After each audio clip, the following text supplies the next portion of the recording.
Hay una sesión de preguntas y respuestas. La idea es que cada pregunta sea lo más breve porque sabemos que son las 9:05. Si no hacemos vigilia.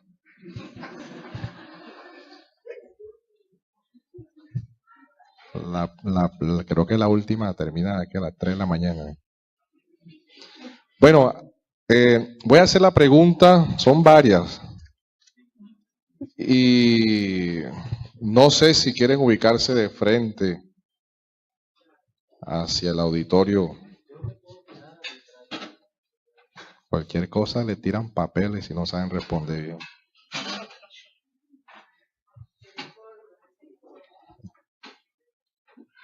Bueno, la primera pregunta es, ¿qué es la visión de paz según la reforma?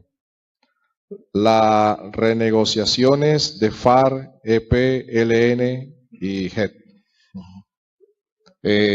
¿Cuál de nuestros hermanos quisiera, Pastor Alexander? Cualquiera pensaría que como creyentes no tenemos posición política. El hecho es que sí tenemos posición política. Recordemos que la fe cristiana es una cosmovisión. Tal cosmovisión se basa por entero en la obra de Cristo y en sus atributos, lo que Cristo es. ¿Por qué digo esto? Todo lo que hacemos en la vida tiene que ser comparado con quién es Dios. La Biblia nos dice que Dios es bueno, es justo, es santo y que no tendrá por inocente al culpable. Los procesos de paz que se han hecho en nuestro país carecen de justicia, que es un atributo de Dios. Carecen de verdad, que es un atributo de Dios. Carecen de los elementos que son necesarios para considerar una verdadera paz. Y lo peor de todo es que se ha engañado a la gente con el término paz. Paz no significa la cesación total y definitiva de los conflictos. La única paz verdadera es cuando estamos reconciliados con Dios. Y es evidente que nuestro país no está reconciliado por Dios. La paz política es una mentira en donde acuerdan no hacerse daño las 2 o 3 o 4 partes que intervienen en un conflicto. La verdadera paz es cuando estamos todos unidos en Dios, rendidos a Dios. Y recordemos que uno de los elementos de la paz es la condenación. Cuando el malvado es condenado hay paz. Cuando el malvado es extirpado de la sociedad hay paz. Y puedo sonar guerrerista, pero creo que ningún verdadero cristiano es pacifista en este sentido, porque nuestro deseo es que Dios vengue la ofensa que se hace contra Él.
Hola, sí.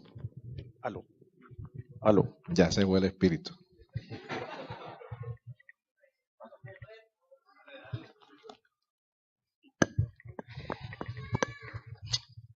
Bueno, yo entendí la pregunta también, o podemos llevarla a qué dirían los reformadores magisteriales frente al proceso de paz de nuestro país.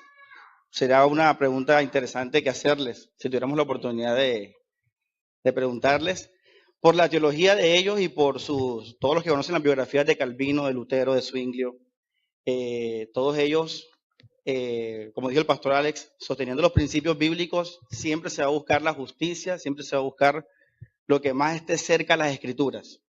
En ese sentido, nosotros también como cristianos tenemos que ir en pro, no podemos ser pasivos respecto a la parte política, sino siempre ir en pro a lo que se acerca más a las Escrituras. Y a través de nuestro testimonio y de la palabra del Evangelio, pues siendo luz a nuestra nación. En cuanto a la forma de hacerlo, y también creo que el pastor Alex lo dijo con lo que no somos pacifistas, Calvino, Lutero y todos ellos, Zwinglio, apoyaban al Estado cuando éste tenía que suprimir o restringir el mal por medio de las armas. Y ellos estaban de acuerdo con eso. En ese sentido, creo que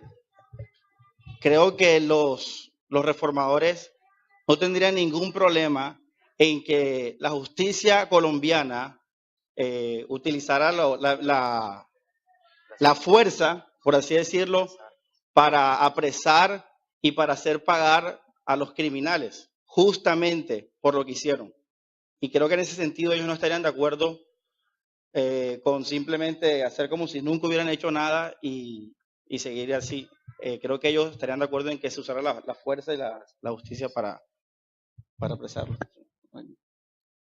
Sí, yo creo que hacemos violencia en contra de un Dios justo en sus atributos cuando exoneramos de toda culpabilidad a un transgresor, primeramente de la ley de Dios y segundamente de una ley establecida por Él mismo ante los gobernantes que han constituido una constitución que lo que hace es resguardar el bien de la sociedad. Entonces creo que estaríamos cometiendo violencia en apoyar toda esta serie de atrocidades que cometió todo este grupo al margen de la ley. Bueno, yo creo que casi todo lo han dicho mis hermanos pastores. Yo pienso que lo que está viviendo nuestro país nunca se puede igualar a lo que pasa en el Evangelio. ¿En qué sentido? Nosotros en el Evangelio vemos que Dios muestra gracia, perdón, misericordia, pero también muestra justicia. Y mostró su justicia castigando el pecado. Y lo hizo en la vida de su propio Hijo. Y si Dios, quien es nuestro todo sumo bien y nuestro estándar, no perdonó el pecado, o castigó el pecado, perdón, la justicia debe siempre ser promovida. Si en Colombia los acuerdos de paz carecen de justicia, únicamente estamos viendo la ausencia de un conflicto que tarde o temprano va a terminar en algo peor. Y donde no hay justicia, tampoco está Dios.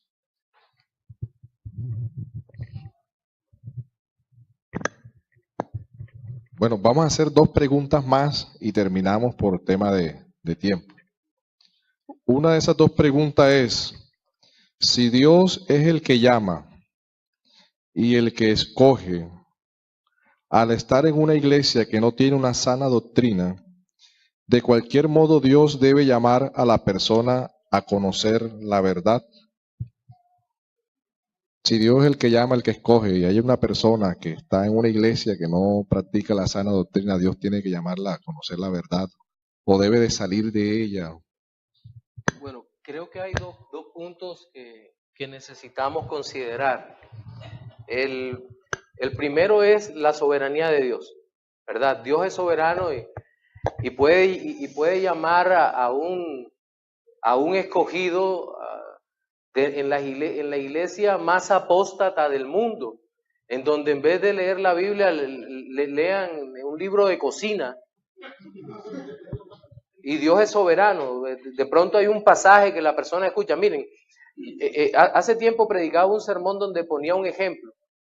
¿Qué tal que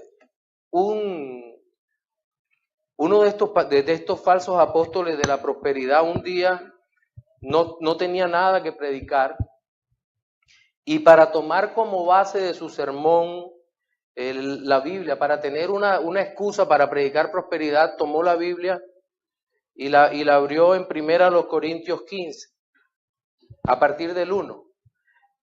Y dice: además os declaro, hermanos, el evangelio que os he predicado, el cual también recibisteis, en el cual también perseveráis, por el cual asimismo, si reteniereis la palabra que os he predicado, sois salvos, si no creísteis en vano. Porque primeramente os he enseñado lo que asimismo recibí, que Cristo murió por nuestros pecados conforme a la Escritura, y que fue sepultado y que resucitó al tercer día conforme a las Escrituras. Después de eso, ese falso profeta empezó a hablar de que Dios lo había resucitado de su pecado para tener una mejor casa, una mejor carro, y de ahí empezó todo. Pero aquel hombre escogido por Dios estaba sentado por allá en una banca X,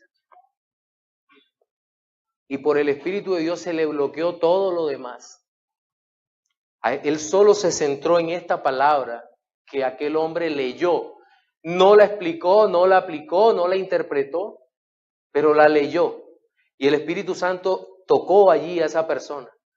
Es más, cuando se acaba la predicación, él todavía en shock, imagínenselo, se pone en la puerta de la iglesia donde está el pastor y le dice: gracias, qué gran sermón. Ahí no fue la palabra de aquel hombre. Dios de manera soberana lo salvó en una iglesia donde no se predica a Cristo. Pero Dios llamará a sus escogidos por la predicación y por el llamamiento interno que Él hace en los corazones.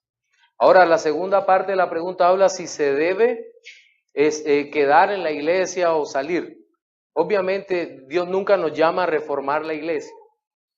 Dios nos llama a salir, huir de ella.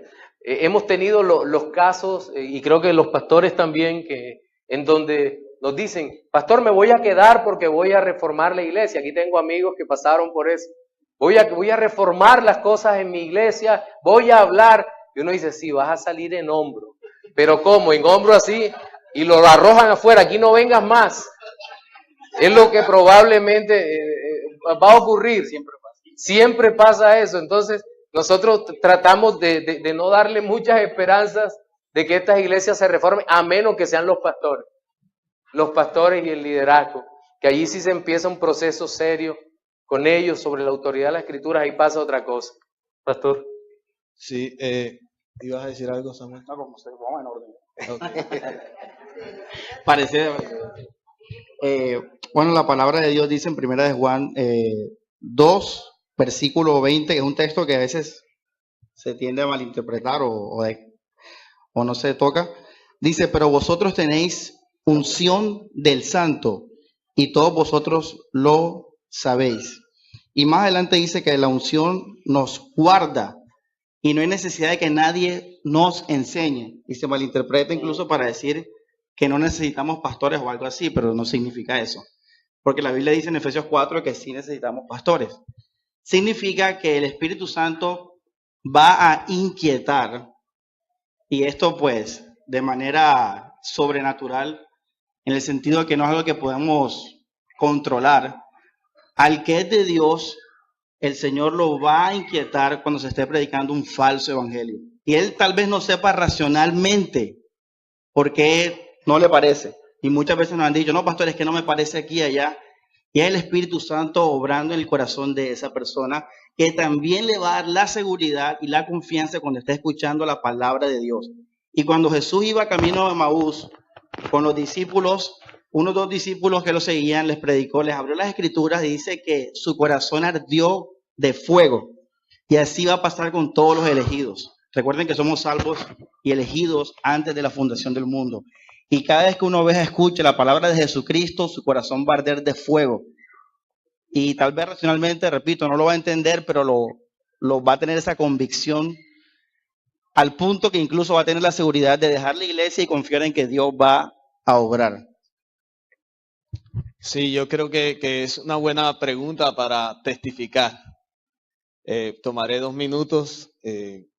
Creo que en medio de todos los que estamos aquí hemos pasado por un trasfondo de pentecostalismo o de iglesias carismáticas y nos ha tocado salir no en buenos términos, no antes sin hacer un intento de reformar, como bien lo decía nuestro hermano y pastor Alexander. Todos tenemos ese intento, de hecho la fila 4 que está aquí derecha intentó reformar, pero no pudimos, fue en vano, ¿no? Y creo que la conclusión significativa de todo esto está resumida en la palabra de que la salvación es una obra del Señor. No somos salvos debido a nuestro intelectualismo. Somos salvos por obra y gracia del Espíritu de Dios. Cuando Él obra en el corazón, entonces comenzaremos a entender su luz. Y en su luz nosotros veremos la luz. Solo en Él, hermano. Solo en Él. Me gustaría agregar algo más, y es más que todo una exhortación. Lastimosamente, desafortunadamente, hay partes o grupos dentro de la Reforma que se han dedicado más a señalar y a volverse de alguna forma sectarios que a predicar el Evangelio de Jesucristo. Como dice un predicador, en el cielo tendremos muchas sorpresas. Y dentro de iglesias carismáticas, iglesias pentecostales, hay hermanos. Hay hermanos. Así que debemos tener mucho cuidado, porque los únicos que serán salvos no son los reformados. El Señor es soberano, soberanamente salvará a sus escogidos. Escucharán la voz del pastor e irán al rebaño. Pero, hermanos, de verdad debemos tener mucho cuidado con el sectarismo y de no tratar con amor a los hermanos que algún día estuvieron como nosotros. Porque recuerden a muchos de nosotros de dónde nos ha sacado el Señor, de iglesias así. Entonces debemos ser muy cuidadosos y sobre todo muy amorosos. Predicar a Cristo. La palabra de Dios tiene poder. Bueno, la última pregunta ya para terminar. Conmemorando los 500 años de la Reforma Protestante, podemos decir que tenemos un legado escritural. ¿Qué tiene la Iglesia Bíblica contemporánea para agregar a ese movimiento? Nada.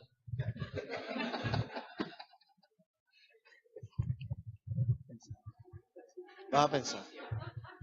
Voy a pensar por aquí. El hermano va a pensar, no, yo creo que no tenemos nada que agregar, todo para adherirnos. De hecho, la reforma no es algo novedoso, es un movimiento sobre las escrituras. Gregorio el Grande, que fue papa y fue uno de los más grandes herejes, dijo una gran verdad. Dijo, cualquier cosa verdaderamente novedosa con relación a la palabra de Dios es una herejía.